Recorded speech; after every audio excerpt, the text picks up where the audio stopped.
Hi everyone, my name is Sarah and today I'm doing a very exciting video. Well, it's very exciting for me because I'm going to be talking about my favourite Victorian authors and my favourite works by them.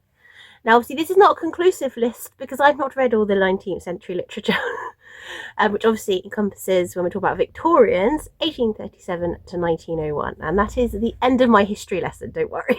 So I've not read all the books by all these authors, but of what I've read, they have already proven themselves to me as trustworthy and a favourite. So I have 4, and I also have a 5th sort of honourable mention section.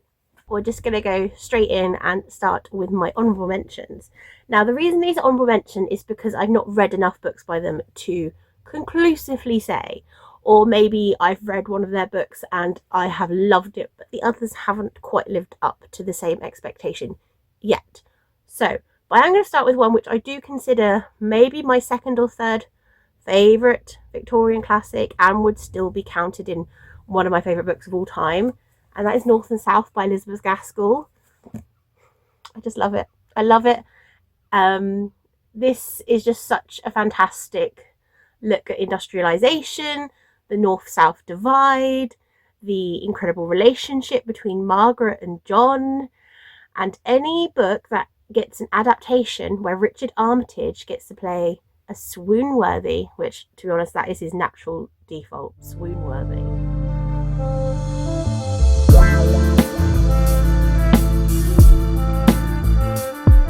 Any adaptation that has Richard Armitage is a winner in my book. Now, I have read a few by Elizabeth Gaskell, but nothing has ever really quite lived up to this, which I think is the creme de la creme. But yeah, I just love it. Yes, the ending is rushed, but even Elizabeth Gaskell says that. But who cares when all the rest of it is so perfect? So yeah, I'm not going to get into great detail about each book because otherwise I will be here forever. But this is definitely an honourable mention because it's one of my favourite novels of all time and it is so worth the hype. I know it's her most read book probably, and it's for a very good reason. It's a 10 out of 10 times, so I just want to reread it when I look at it. Right, so that was honourable mention number 1. Honourable mention number 2, I've only read 2 books by this author, but they've both been 5 stars or very close to 5 stars. And we'll start with the first one I read by him, which is The Way We Live Now by Anthony Trollope. Now, I know the people who take part in Victober love Anthony Trollope. And what I've read by him, totally get it, understand it, feel it, need to develop those feelings into actually reading more by him. Now, for some reason, I've tried to start with The Warden several times, but I've never got that. And I don't know why. It's just some kind of block, but I will get there one day because I really want to read the Barsetshire Chronicles. So this is The Way We Live Now, which I believe I read is his largest novel. So I went big for my first finished Trollope. And I just thought this was just so fascinating. Such an interesting cast of characters and dynamics. And I just was so absorbed. And I think out of all the Victorian writers I've read, Anthony Trollope by far has the easiest and most digestible writing. And I think it'd actually be quite a good place to start with 19th century literature. Yeah, I'm so excited. I have so much more to read by him. I'm just a bit ashamed I haven't.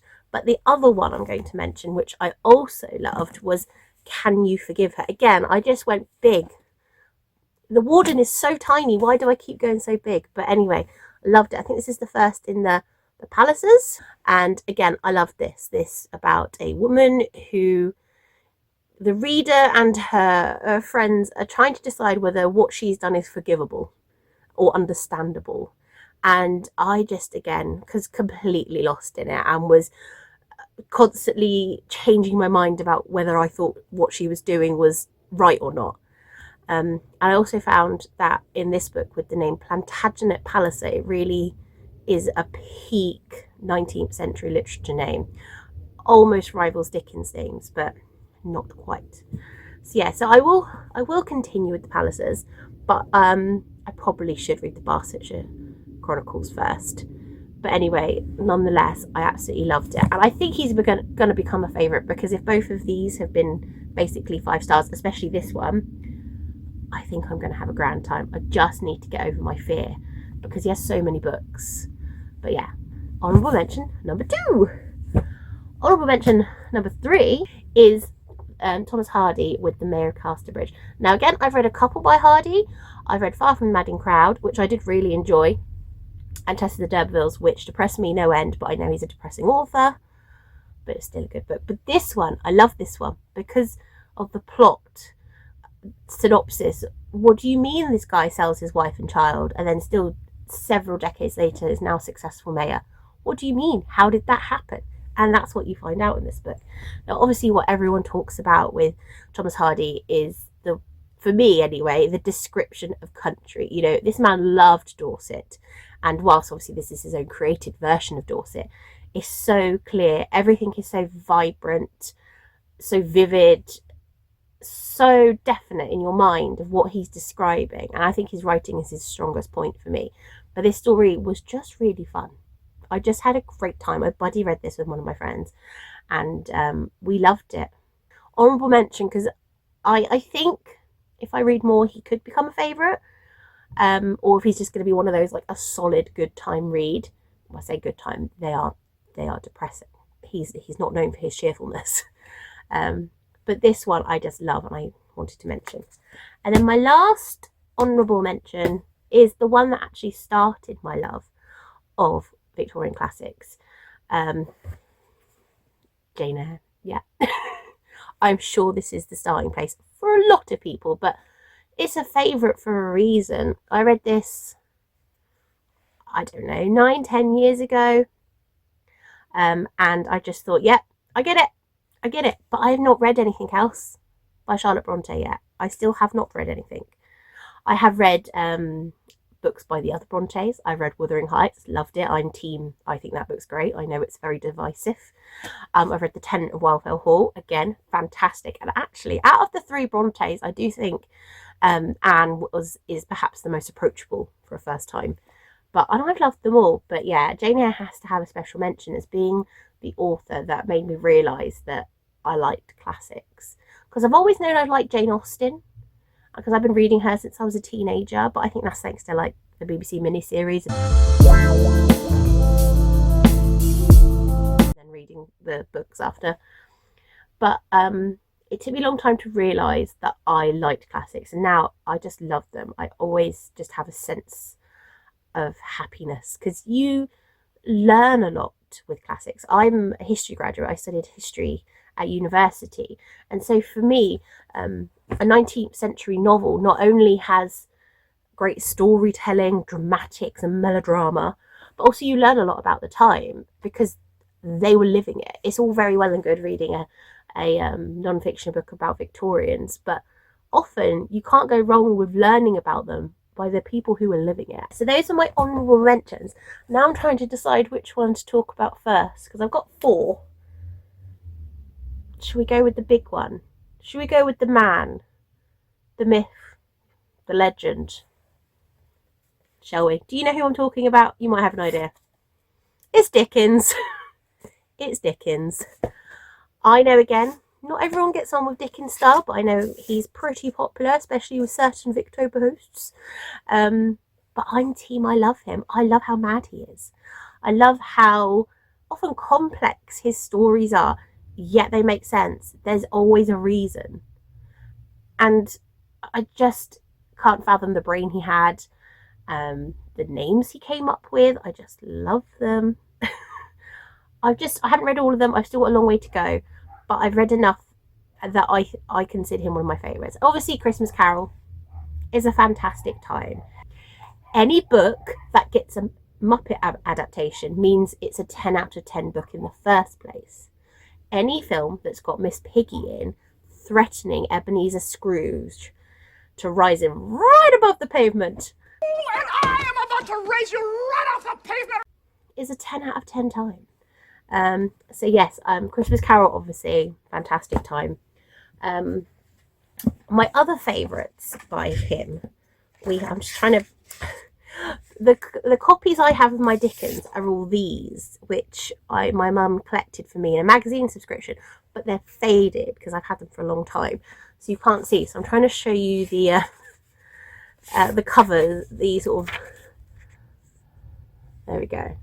They're sort of printed like they were. They're all, a lot of them are in 2 parts, which the man liked to talk. So Great Expectations, I love. It's so atmospheric. It's an interesting story. I mean, Miss Havisham, do I need to say more? Piggy would be good as her. But that would mean Kermit would have left her at the altar. Oh my God.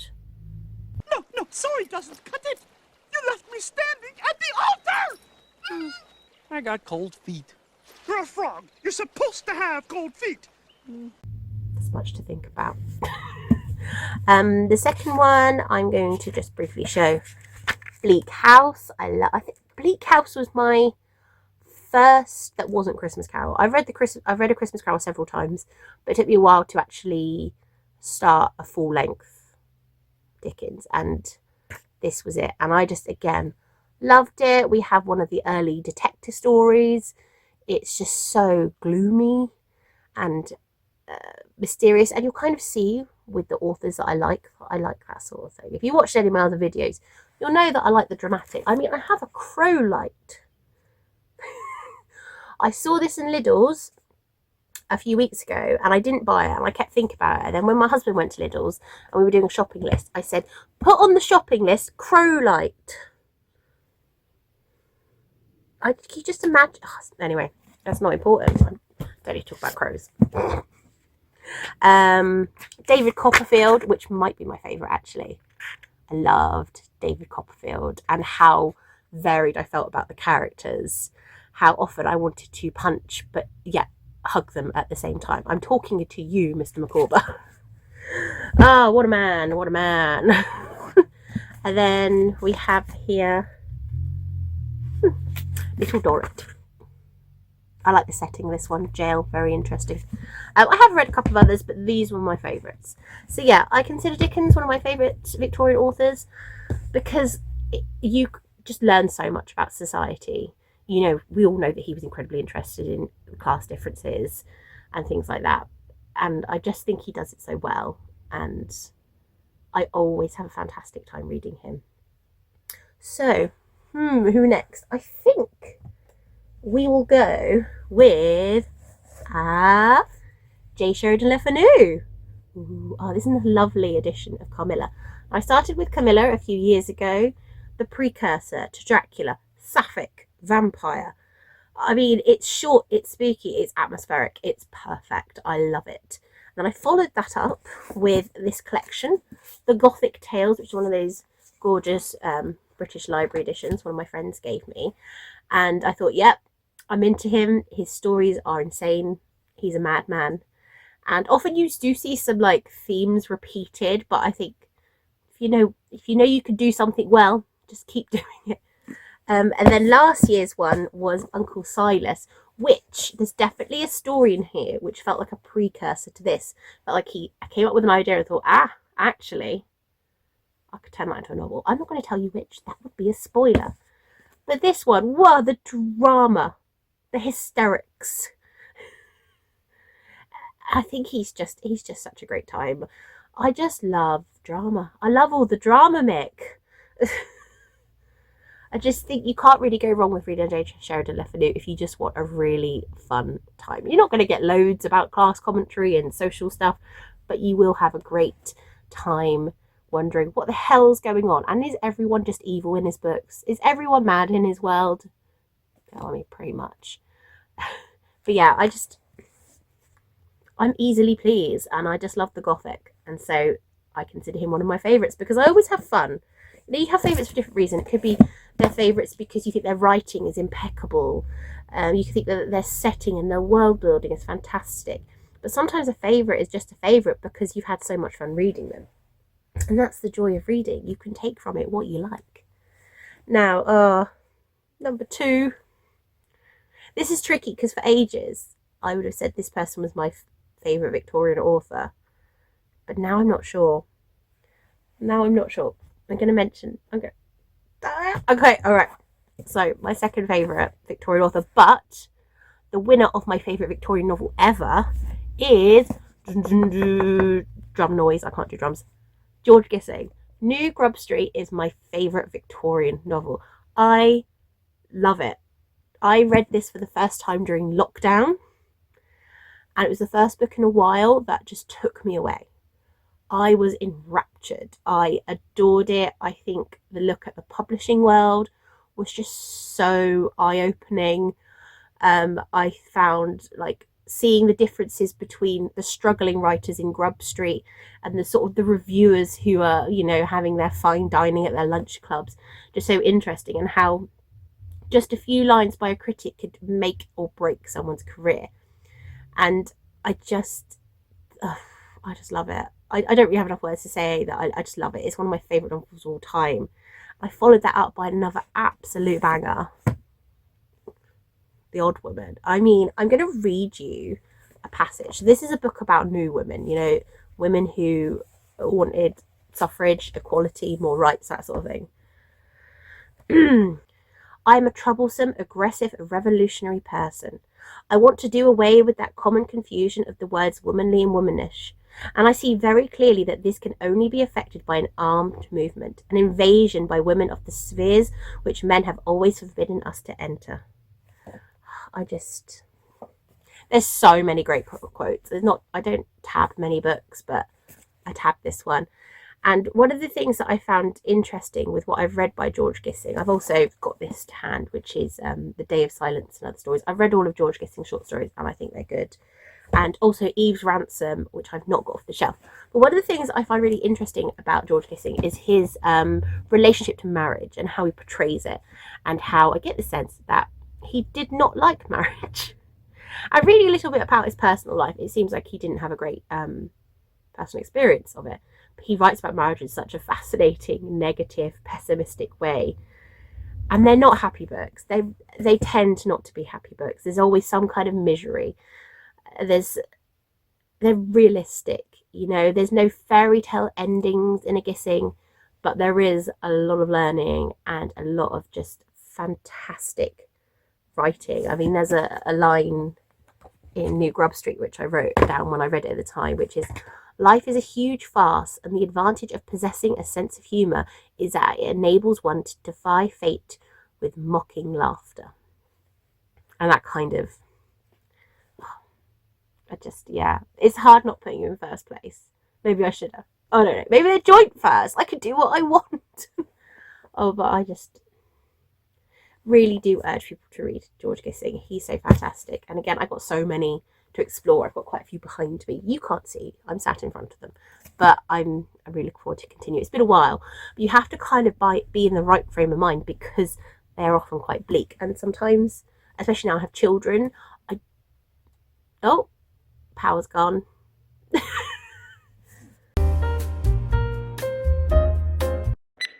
Sorry about that. I had a bit of a power cut, but I'm back. I did say I like dramatic stuff, didn't I? So as I was saying, with George Gissing, I'm not always in the right frame of mind to read him, because he does write about often poverty and the struggles, just, you know, a lot of people were struggling in the 19th century, we know this. But as I was saying, now I have children, sometimes the topics I just can't quite get to.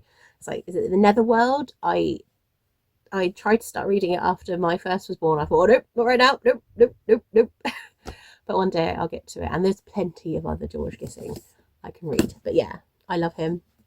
My favourite Victorian novel, one of my favourite books of all time, New Grub Street. At least read this one, or this one if you want a proto-feminist book. So good. Right, and my favourite ones.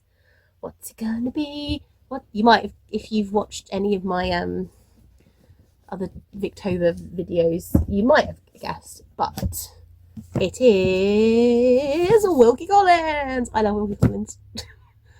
I love him. I just find his writing style so perfect for me. I love the way he talks to the reader. I love he's kind of silly. Like, he takes what he's doing serious, but at the same time, he was not afraid of humour. And he wasn't afraid of being so incredibly dramatic. Like, you know, when the secret, you're trying to find out what's in The Woman in White, what's happening. the plots, like Jezebel's daughter. Oh, he just loved just to talk nonsense. I just find him so endearing. I do. I, I started off with The Haunted Hotel a few years ago, and I just immediately was obsessed with it. I just found the idea of this woman who goes to, she goes to a doctor. Yes, she goes to him and asks, am I evil or am I insane? I mean, I'm good to go. I'm ready to read you. Are you evil? Are you insane? I want to know. Am I insane? Possibly. Possibly I am. But yeah, and then I followed it up with, obviously, his most famous, The Woman in White. I thought, yeah, I love it. I love it. Also, Marion in this is just one of the best characters. She's just, what a woman. I love her. She's fantastic. And I'm currently reading Moonstone, and as soon as it started, the narration style is just so perfect for me. I love when books talk to you. I love when they ask you questions. I don't mean a lot of books really are asking questions, but Wilkie Collins is straight up going, what do you think? What's going to happen? Hey, I know. Do you know?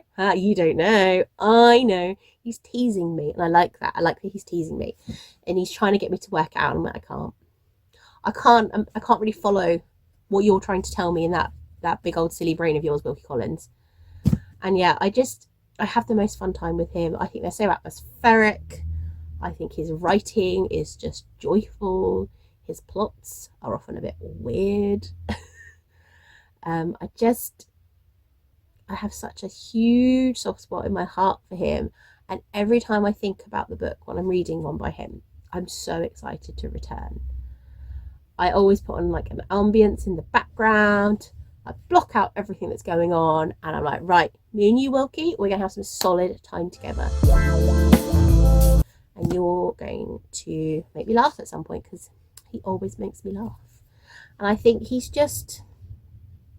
a well-known Victorian writer for a reason. And for me, he totally works. And I can imagine why he doesn't work for everyone, and that why someone would prefer Anthony Trollope, which, again, I loved.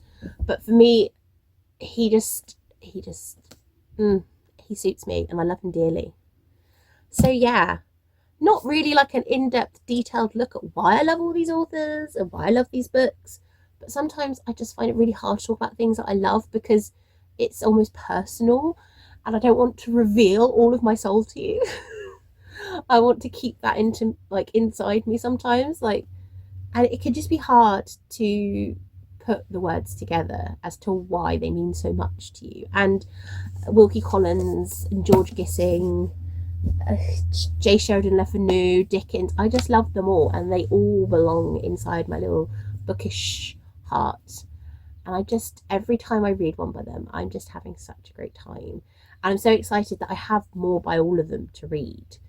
I'm quite bad at taking a long time to get through books by authors I love, because you want to spread them out. And thankfully, a lot of these were quite prolific. Even Dickens, who obviously doesn't have the huge back catalogue compared to some of them, he's got plenty because he wrote a lot. He liked to yap. So I'm excited that I still have so much more to read by them all. And yeah, so I hope you enjoyed this video. I've had a lovely time talking about things that I love.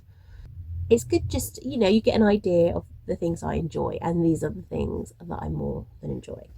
And so I'm going to end this just with a little quote from The Haunted Hotel, which is actually the last sentence in The Haunted Hotel. When I read that, I thought, oh, yep, love it. I love it. So ask yourself if there is any explanation of the mystery of your life and death. Farewell.